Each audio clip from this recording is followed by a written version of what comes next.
It was said that the question was put that who got up early, and a lot of hands went up. Who told you you could sleep? This is a slackening in the revolutionary potential of our movement that you're going to bed these days.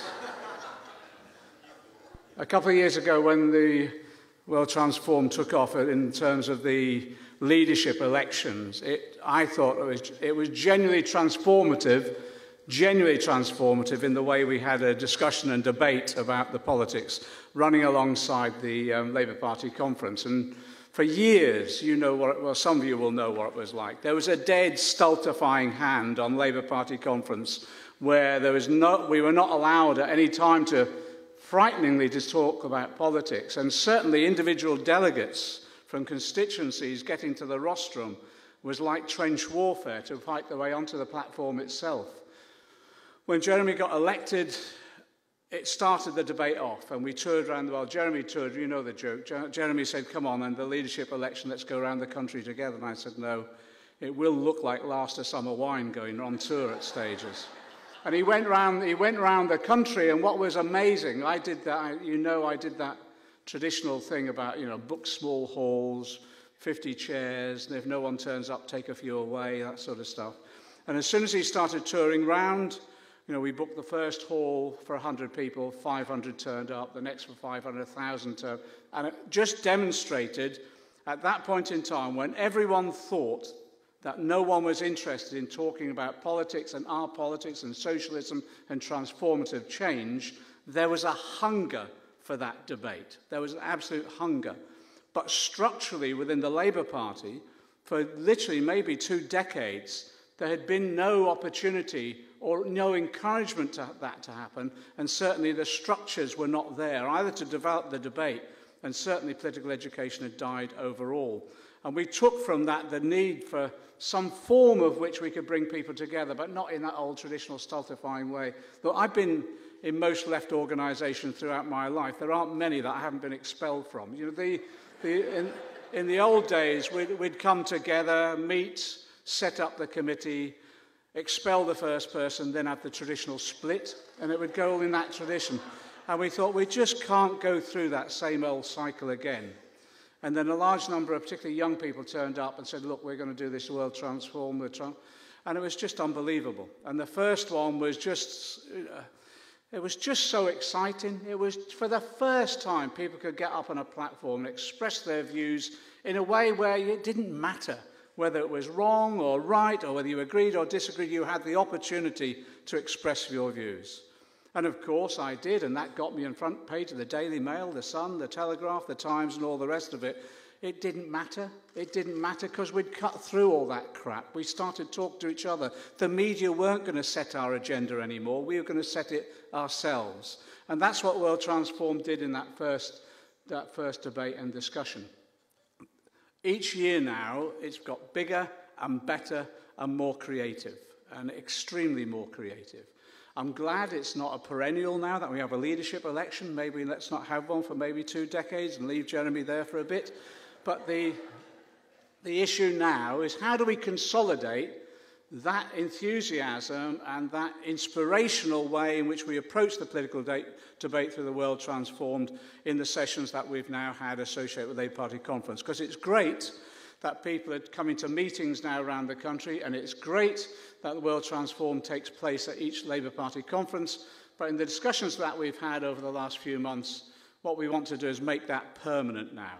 And so therefore, I'm looking forward to the World Transformed becoming a permanent organisation, working throughout the year, building up that debate with the enthusiasm that we display each year at Labour Party conference in these events.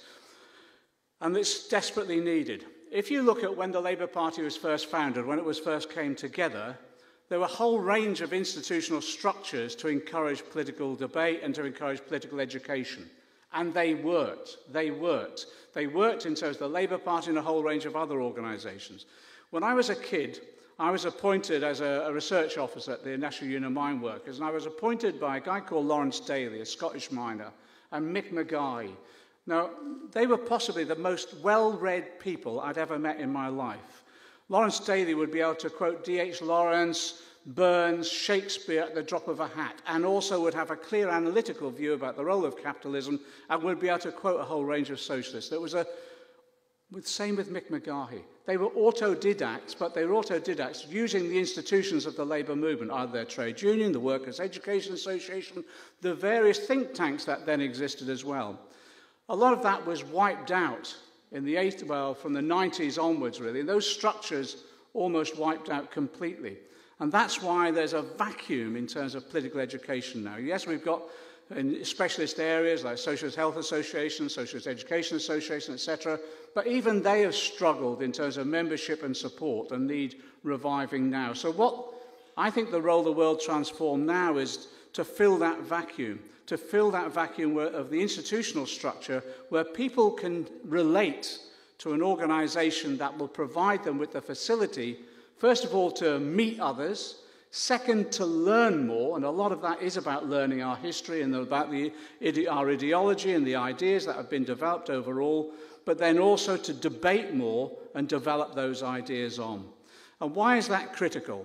Panich and Gombin have done their book recently, Socialist Challenge, and it examines the role of Syriza, examines the Bernie Sanders campaign, examines Jeremy Corbyn's campaign as well. And there's lessons from that. And the lessons are these. First of all, in terms of going into government, the lesson of how to use the state. And that's what we're doing at the moment, that training exercise of preparing for government. But the second exercise is that when you go into government, you've got to ensure that the rank and file base is not somehow cut off from those that go into representative positions in government or local government or regional government or whatever. And the way that you ensure it's not cut off is that you have, yes, direct political and democratic accountability, but you're nourishing the debate, and from the base, you're nourishing the representative leadership all the time by that debate of ideas and the development of ideas. And I think that's the lesson that we've got to learn now, that we've got 500,000 members in the Labour Party. The trade union movement is beginning to grow again with the influx of young people especially. We've got all these different campaigns ranging from anti-fracking to all the campaigns around equalities, etc. And it is absolutely buzzing now. But what we've got to do is that we build upon that to ensure that we display the development of ideas. That will take us into government. I have no doubt about that. I think the popularity of our policies, the demand for real change, the ending of austerity will popularly present us with the opportunity of going into government. But when we go into government, we can't just go into a government saying, this is our manifesto, we're going to implement this, and that's all there is. The manifesto itself is going to be fine. It'll be more radical than the last one. I'm convinced of that. And it will be a working document, but it will be a working document because what we've got to do is make sure that when we go into government, we have the whole of the movement engaged in the implementation of those policies at every level. And I say time and time again, when we go into government, it cannot just be electing a number of MPs who then go into ministerial office and we wave goodbye to them.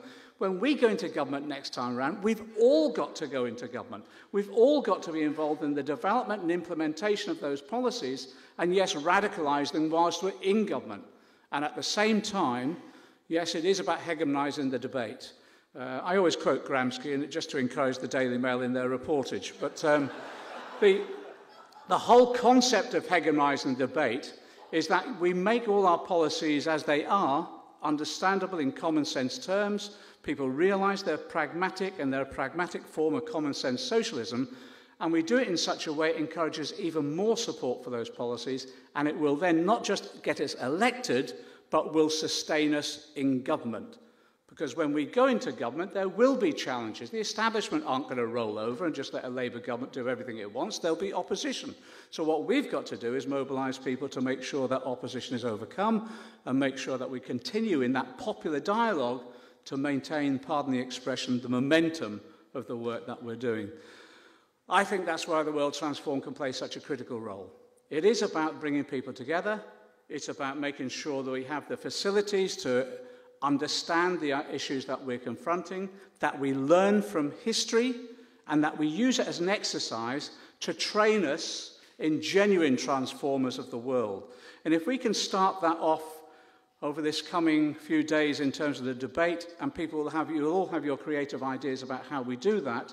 If we can start that off, I think it will be possibly one of the most important things that we'll do at this conference. I think it'll be most probably one of the most important breakthroughs that we'll make, that in the long run, not just ensure our success to get into government, but to sustain us in government and to sustain, as I say, our ideas about how we transform the world. I just want to make one final pitch, really. The work that we'll do is important. At the moment, I'm touring around the country. Every fortnight, we're holding economic seminars in individual constituencies, and we're going along, we're saying to people, look, this is what the statistics tell us about your community. You tell us. And from that, then, we're trying to get people coming together with our community organisers to develop their own economic prospectus for their area and economic plan. And we'll be doing that not just on the economy, but on housing and health and all those things as well. And I think that's beginning to bear fruit. And we're having something like 150, 200 people turn up in each constituency on a Saturday for most of the day, involved in the discussion and the detail. And people are buzzing with ideas. But what's clearly coming across as well, people are incredibly creative, they're knowledgeable, but they're not knowledgeable about our own history as a movement.